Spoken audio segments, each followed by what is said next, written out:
World's best law of attraction money and success coach అయిన ప్రముఖ షేక్ అన్వర్ గారిచే మే 18th హైదరాబాద్ లో జరగబోయే one day magic of law of attraction and millionaire mind work shop కి register చేసుకోండి. నమస్కారం ఉమా గారు. నమస్తే అమ్మా. ఈ మధ్యకాలంలో మనం చూస్తే చాలా వరకు రిలేషన్షిప్లో డివోర్స్ తీసుకోవడం కావచ్చు, లేదు అంటే ఎక్స్ట్రా మ్యారిటల్ పెట్టుకోవడం కావచ్చు, ఇవన్నీ మనం చూస్తూ ఉన్నాం. అంటే ఒకటి ఆస్ట్రాలజీ పరంగా మనం మాట్లాడుకుంటే దాని వెనకాల ఇలాంటివి జరగడానికి దోషాలు లేదు అంటే శాపాలు కారణం అని చెప్తూ ఉంటారు. నక్షత్రాల వారీగా మనం చూసుకుంటే ఎలా ఉంటుందండి ఇది? తప్పకుండా అమ్మా. వైవాహిక జీవితము అంటే చాలామందికి ఎవరు పెళ్లి చేసుకున్నా సరే నాకు వచ్చేటువంటి వైఫ్ కావచ్చు, హస్బెండ్ కావచ్చు, నా స్పౌస్ అనేటువంటిది నాకు ఇలా ఉండాలి, నా జీవితంలో నేను అలా బ్రతకాలి, ఇలా బ్రతకాలని చాలా హోప్స్ అనేవి చాలా ఎక్కువ ఉంటాయి. ఎక్స్పెక్టేషన్స్ అండి, ఫ్యాంటసీస్ కూడా చాలా ఎక్కువ ఉంటాయి. అయితే దానికి విభిన్నంగా కొన్ని శాపాలు, కొన్ని దోషాలు మనకి తెలియకుండానే మనము మన పూర్వజన్మలో చేయడం వల్ల కానీ, మన తరతరాలుగా మన వంశస్థులు చేయడం వల్ల కానీ మనం చాలా ఎఫెక్ట్ అవుతాం. ఉదాహరణకి మ్యారీడ్ లైఫ్లో వచ్చేటువంటి సమస్యలన్నిటికీ కూడా 4 శాపాలు ముఖ్య కారణంగా వహిస్తూ ఉంటాయి. ఏంటి అండి అవి? మొదటిది విత్త శాపము అని చెప్పబడిందండి. విత్తము అంటే ధనము, డబ్బు అని అర్థము. చూడండి, ఈ రోజుల్లో డబ్బు విషయంలోనే ఎన్నో రకాల మ్యారీడ్ లైఫ్లో సమస్యలు వస్తూ కనబడుతూ ఉన్నాయి. ఈ విత్తశాపము అనేటువంటిది ఏంటి అంటే, మనం ప్రధానంగా జ్యోతిష్ చక్రంలో 2nd హౌస్లో శనేశ్వర సంచారం వల్ల కానీ, లేకపోతే గుళిక అని పిలువబడేటువంటి కాలసర్పదోషం వల్ల కానీ, లేకపోతే 2వ స్థానంలో ఉండేటువంటి కుజగ్రహ సంచారం వల్ల కానీ మనం గుర్తించవచ్చు. అయితే ఈ విత్తశాపం ఉన్నప్పుడు ఏం జరుగుతుంది? మనం బాగా చూస్తే ఇద్దరు వ్యక్తులు ఎప్పుడైతే పెళ్లి చేసుకుంటారో, పెళ్లి చేసుకున్న తర్వాత మొత్తం ఆస్తులన్నీ అమ్మేయడము, లేకపోతే అప్పుల పాలైపోవడము, వ్యాపార నష్టాలు కలగడము, తరువాత తీవ్రంగా వాళ్ళకు ఒక అధోగతి పాలైపోవడం లాంటివి జరుగుతూ ఉంటాయి. మనం వింటూ ఉంటాము, ఆ అమ్మాయి వచ్చిన తర్వాత వీళ్ళు ఇలా అయిపోయారు, ఆ అమ్మాయి వచ్చిన తర్వాత ఇలా జరిగింది, లేదా అబ్బాయి వచ్చిన తర్వాత ఇలా అయిపోయింది, మొత్తం అంతా కూడా వింటూ ఉంటాము. అది ఎందుచేత జరుగుతూ ఉంటుందంటే విత్తశాపము కారణంగా జరుగుతుంది. ఈ విత్తశాపము ఎందుకు వస్తుంది? తరతరాలుగా వంశస్థులు కానీ ఎవరైనా వాళ్ళు చేసేటువంటి వృత్తుల్లో కానీ ఎక్కడైనా అవినీతికి పాల్పడినా, దొంగతనములు చేసినా, లేకపోతే ఆర్థిక దురాచారములకు పాల్పడినా ఇలాంటి విత్తశాపము అనేటువంటిది వస్తుంది. ఖచ్చితంగా అది వెతుక్కుంటూ వచ్చి వాళ్ళ వంశానికి సంబంధించినటువంటి వాళ్ళని ఎఫెక్ట్ చేస్తూ ఉంటుంది. అదే విత్తశాపము. అది ఉండగా ఆర్థికంగా కంప్లీట్గా ఒడిదుడుకులు ఎదుర్కొంటారు. వ్యాపారంలో నష్టాలు రావడము, సంపాదించిన దానికన్నా ఎక్కువగా ఖర్చు అయిపోవడము, అన్నీ కూడా హాస్పిటల్కి వృధా ఖర్చులు, లేకపోతే లిటిగేషన్స్కి వృధా ఖర్చులు, అన్నిటికీ కూడా అనవసరమైన ఖర్చులు ఎక్కువైపోతాయి.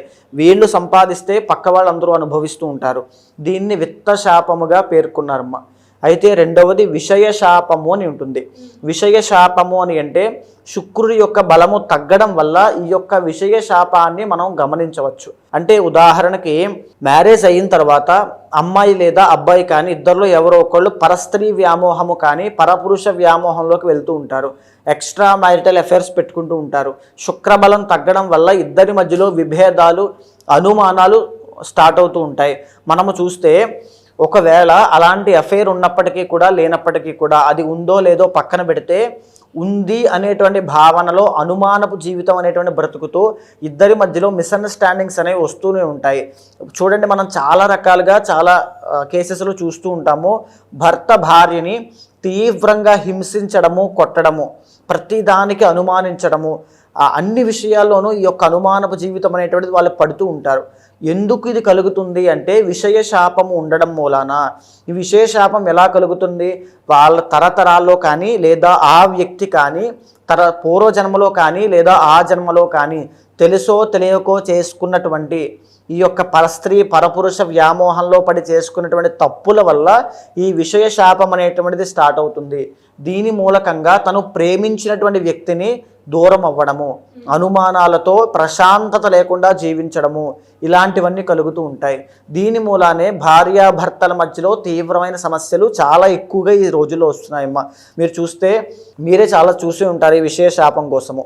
అయితే మూడవది వంశశాపము అని చెప్పబడింది. వంశము అంటే ఉదాహరణకి మనము పెళ్లి చేసుకోవడానికి కారణం ఏమిటి అని అంటే సత్సంతానము కలగడం కోసము, వంశాభివృద్ధి కలగడం కోసం, వంశోద్ధారకుడు పుట్టడం కోసం మనం వివాహం చేసుకుంటున్నాము. అలాంటి వివాహానికి పరమార్థమైనటువంటి సంతానము కలగకపోవడమే వంశశాపము. అంటే దీన్ని ఎలా గుర్తించవచ్చు అంటే, ఉదాహరణకి పంచమ స్థానంలో రాహుగ్రహ సంచారము, ఆడవాళ్ళ యొక్క జాతకంలో పంచమ స్థానంలో కేతు యొక్క సంచారము, మగవాళ్ళ జాతకంలో శుక్రబలం తక్కువగా ఉండడము, ఇలాంటి ఆస్పెక్ట్స్లో ఈ యొక్క వంశశాపాన్ని మనం గుర్తించవచ్చు. కొన్ని కేసెస్లో కుజదోషం వల్ల కూడా ఈ వంశశాపాన్ని మనం గుర్తించవచ్చు. దీని మూలకంగా ఎంత కష్టపడినా అంటే వంశోద్ధారకుడు జన్మించడం అనేటువంటిది జరగదు, సత్సంతానము కలగదు. కొంతమందికి సంతానం కలిగిన తర్వాత కూడా వాళ్ళకి అవయవ లోపము ఉండడం కానీ, అంటే బాల అరిష్ట గండములతో జన్మించడము, 8 సంవత్సరాలలోపు చనిపోవడము, తీవ్రమైన అనారోగ్య సమస్యలు, అంటే ఒక రకమైనటువంటి మాటలు సరిగ్గా రాకపోవడము, ఇవన్నీ కూడా వంశశాపం ఉండడం మూలాన కలుగుతూ ఉంటాయి. చాలామందికి చూస్తే కనుక కాలసర్పదోషం ఉన్న వాళ్ళకి లేదా పితృశాపం ఉన్న వాళ్ళకి దీన్ని కూడా వంశశాపంలోకే వస్తుంది.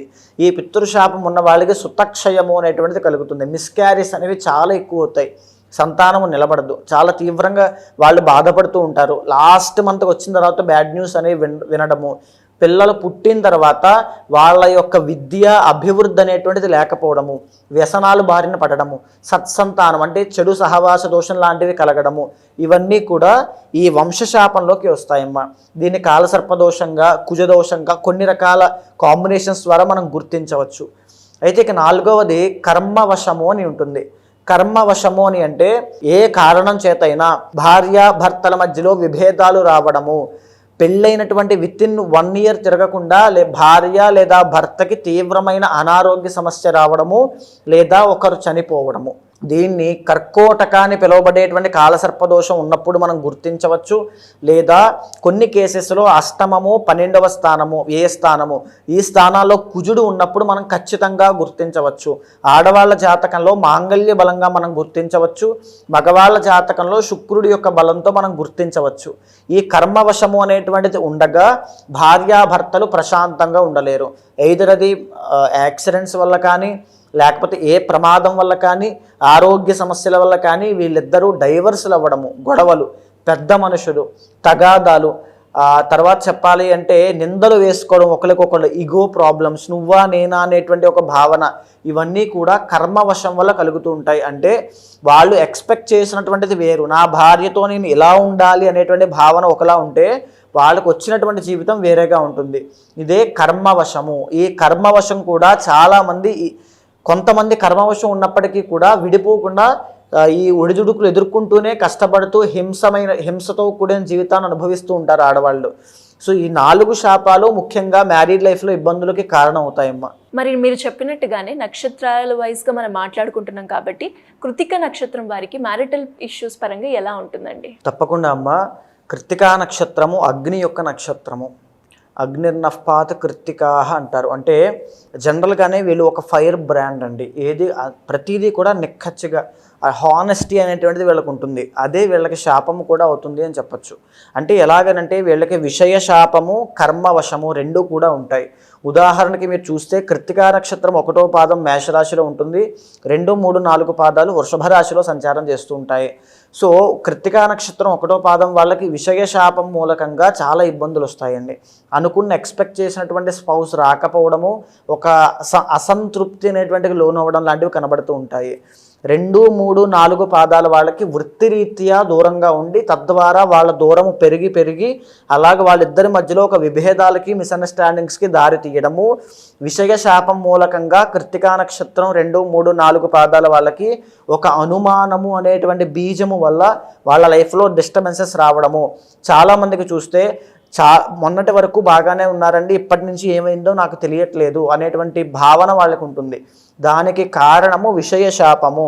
కృత్తికా నక్షత్రము 2, 3, 4 పాదాలు ఉండి మీరు మ్యారీడ్ లైఫ్లో ఇబ్బందులు పడుతున్నారు అంటే కర్మవశము అనేటువంటిది చాలా ఉంది. కోర్టు వ్యవహారాల్లో ఇబ్బంది పడడము, లేకపోతే తగాదాలకు వెళ్ళడము, పంచాయతీలు, పెద్ద మనుషులు, ఇవన్నీ కూడా మీకు కర్మవశం వల్ల కలుగుతూ ఉంటాయి. అనుమానము అనేటువంటిది మీకు విషయ శాపం వల్ల కృత్తికా నక్షత్రం 2, 3, 4 పాదాల వాళ్ళకి కలుగుతుంది. దీని నుంచి బయటికి రావడానికి ఏకైక మార్గము మీ సప్తమాధిపతి యొక్క ఆ గ్రహం యొక్క అధిదైవానికి సంబంధించి యాగము చేయండి. శీఘ్రమే మీరు కోరుకున్నటువంటి మీ భర్త లేదా భార్య మీకు మీ యొక్క ప్రేమకి, అనురాగానికి బద్ధులవుతారు. లేదు అనుకుంటే ఈ యొక్క విషయ శాపము కానీ కర్మవశం కానీ కంటిన్యూ అవుతే కొంతమందికి ఉదాహరణగా ఒరిజినల్ 7th లార్డ్ వచ్చేసి కుజుడు అవుతారండి వీళ్ళకి, కృత్తిక 2, 3, 4 పాదాల వాళ్ళకి. దీని మూలకంగా డైవర్స్లు అవ్వడము, కోర్టులు, కేసులు, విభేదాలు, మిస్అండర్స్టాండింగ్స్, గొడవల దాకా వెళ్ళడము, ఇలాంటివన్నీ కూడా రభస అనేటువంటి ఒడిదుడుకులు ఎదుర్కోవడానికి జరుగుతూ ఉంటాయి. అవి కాకుండా మీ పర్సనల్ చార్ట్ చూసుకున్న తర్వాత నిర్దిష్టమైన పరిహారాన్ని ఆచరించండి అమ్మా. వితిన్ డేస్లోనే మీకు ఇమీడియట్ రిజల్ట్స్ అనేవి కనబడతాయి. ఎవరికైనా కూడా పర్సనల్గా మీరు అన్నట్టుగానే వాళ్ళ యొక్క పర్సనల్ చార్ట్ ప్రకారంగా మా రిలేషన్షిప్లో ఇలాంటి గొడవలు ఉన్నాయి, లేదు అంటే మేము ఫైనాన్షియల్గా చాలా ఇబ్బందులు ఫేస్ చేస్తున్నాం, సో వీటికి మేము రెమెడీ ఆస్ట్రాలజీ పరంగా చేసుకోవాలి అన్నప్పుడు ఏ విధంగా మిమ్మల్ని అప్రోచ్ అయ్యే ఛాన్స్ ఉందంటారు? తప్పకుండా అమ్మా. అంటే ఒక్కొక్కళ్ళకి ఒక్కొక్క విధంగా, ఉదాహరణకి పర్సనల్ చార్ట్లో కొంతమందికి అష్టమ స్థానంలో కుజుడు ఉన్నప్పుడు హెల్త్ ఇష్యూస్ అనేటువంటి తీవ్రం అవుతాయి. పెళ్ళైనటువంటి సంవత్సరం తిరగకుండానే కోర్టు సమస్యలు ఇరుక్కుంటారు డైవర్స్ కోసం అప్లై చేసి. అలాంటిది పర్సనల్ చార్ట్ ద్వారా ఏ దశ అంతర్దశలు నడుస్తున్నాయో చూసి గమనించిన తర్వాత ఇంట్లో చేసుకునేటువంటి పరిహారం సరిపోయేటువంటి జాతకాలు కొన్ని ఉంటాయి, మంత్ర జపం చేస్తే తగ్గిపోయేటువంటి దోషాలు కొన్ని ఉంటాయి, హోమములు చేస్తే తగ్గిపోయేటువంటి జాతకాలు కొన్ని ఉంటాయి, యాగములు చేస్తే ఆ లవ్ ప్రాబ్లమ్ సెటరేట్ అవుతుంది, ఇష్టమైనటువంటి వ్యక్తి ఆ భర్త దగ్గర పడతాడు అనేటువంటివి కొన్ని ఉంటాయి. అలా పర్సనల్ చార్ట్ ద్వారా చూసిన తర్వాత ఖచ్చితంగా ఆ నిర్దిష్టమైన పరిహారాన్ని ఆచరిస్తే శీఘ్రమే ఇమీడియట్ రిజల్ట్స్ అనేటువంటివి కనబడతాయమ్మా. థ్యాంక్ యూ అండి, థ్యాంక్ యూ సో మచ్. నమస్తే అమ్మా.